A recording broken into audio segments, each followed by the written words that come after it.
the minimum change to escape relapse. I want to give you an image, a metaphor for change. Imagine a ball on a billiard table. And now you nudge the ball, that's your change effort.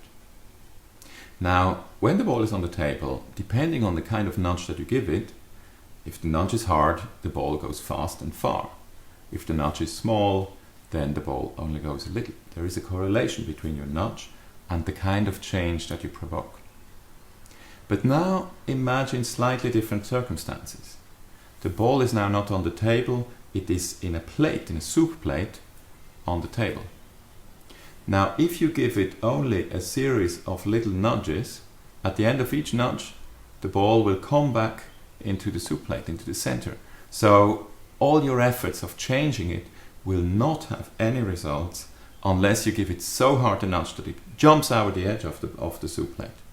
Now, in complexity science, this idea of the soup plate is called an attractor basin.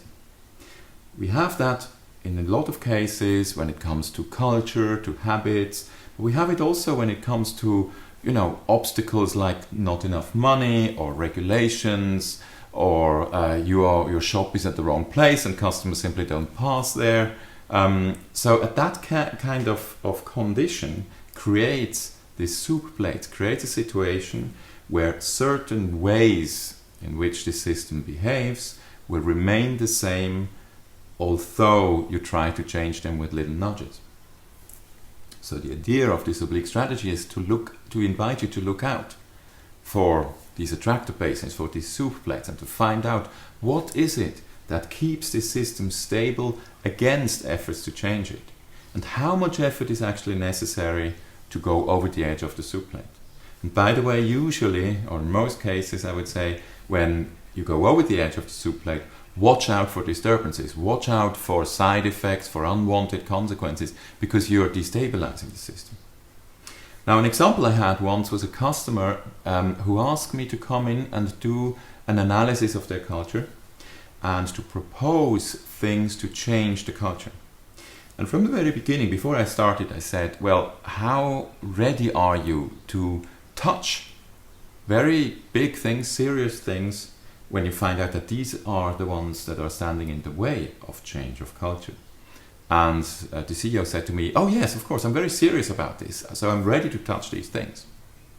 But maybe he didn't think as far as this could go. Because what I found out was that one of the biggest things that they didn't like about their culture was that the kind of, there was things that came out of the executive committee didn't really transpire to the lower parts of the company.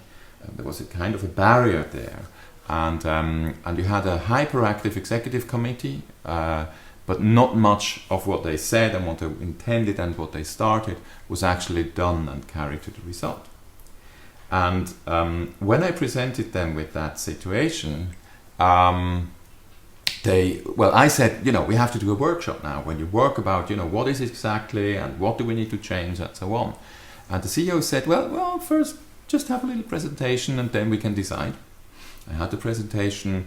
The result was that everybody said we have to have the workshop. But the next day the CEO called me and said, you know what, we're not going to have the workshop.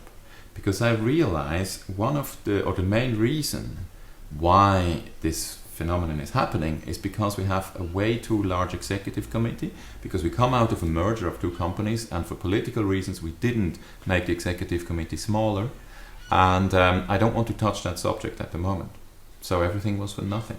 It was their soup plate, it was their attractor basin, and they were ready to do nudges, but not nudges which were strong enough to go over the edge of that attractor basin.